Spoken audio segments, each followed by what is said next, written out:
साल के शुरुआती महीने कई सारे त्योहार लेकर आते हैं। पहले मकर संक्रांति और लोहड़ी, इसके बाद महाशिवरात्रि और फिर इस मौसम का सबसे बड़ा पर्व होली। होली की बात करें तो ये त्योहार धर्म और आस्था के साथ साथ रंगों का भी त्योहार है।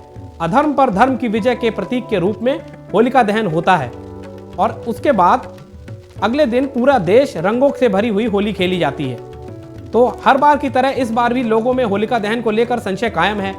तो चलिए हम आपके इस संशय को दूर कर देते हैं। अपनी इस खास रिपोर्ट में हम आपको सही और शुभ मुहूर्त बताएंगे।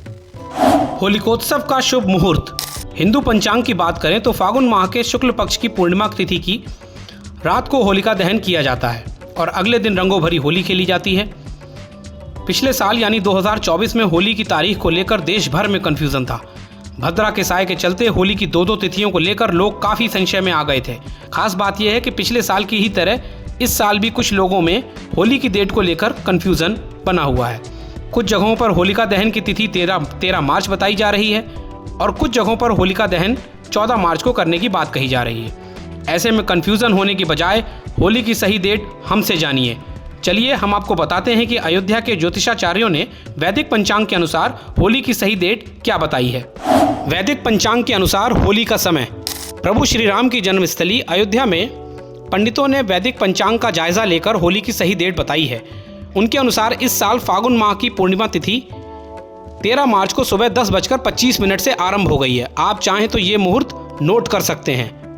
फागुन माह की पूर्णिमा तिथि 13 मार्च को सुबह 10:25 से आरंभ। होलिका दहन का शुभ समय। वहीं पूर्णिमा तिथि का समापन अगले दिन यानी 14 मार्च को दोपहर 12:23 पर हो रहा है। चूंकि दृक पंचांग में उदया तिथि महत्वपूर्ण कही गई है, इसलिए उदया तिथि के अनुसार होलिका दहन 13 मार्च को ही होगा। होलिका दहन के बाद होली खेली जाती है, तो इस लिहाज से रंगों वाली होली 14 मार्च 2025 को होगी। रंगों वाली होली 14 मार्च 2025। होलिका दहन के पीछे की कथा। हम सभी जानते हैं कि फागुन माह की पूर्णिमा तिथि को रात के समय होलिका दहन किया जाता है। इस दिन लकड़ी गोबर के उपले जलाकर होलिका दहन किया जाता है, लेकिन इसके पीछे एक कथा भी प्रचलित है। दरअसल राजा हिरण्यकश्यप का बेटा प्रहलाद भगवान विष्णु का अनन्य भक्त था, लेकिन हिरण्यकश्यप इस बात को पसंद नहीं करता था और वो चाहता था कि उसका पुत्र केवल उसकी पूजा करे, लेकिन प्रहलाद इस बात को स्वीकार नहीं कर रहे थे। इसलिए राजा हिरण्यकश्यप ने प्रहलाद को मारने की योजना बनाई और इसके लिए उसने अपनी बहन होलिका को चुना, क्योंकि होलिका को ब्रह्मा जी का वरदान प्राप्त था कि आग उसे जला नहीं सकती। ऐसे में होलिका प्रहलाद को गोद में लेकर लकड़ियों के ढेर पर बैठ गई, लेकिन भगवान की कुछ ऐसी महिमा देखने को मिली कि होलिका इस अग्नि में जल जाती है और नारायण भक्त प्रहलाद बच जाते हैं। तब से हर साल अधर्म पर सत्य की जीत के रूप में होलिका दहन किया जाने लगा। होलिका दहन की राख को लेकर मान्यता।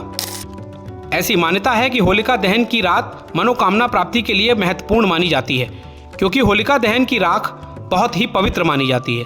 यही कारण है कि होलिका दहन के बाद उसकी राख को ठंडा होने के बाद घर में लाया जाता है। होलिका दहन की राख को माथे पर लगाने से भाग्य बुद्धि तेज होने की भी बात कही जाती है। होलिका दहन की राख घर में सुख समृद्धि के लिए भी अच्छी मानी जाती है।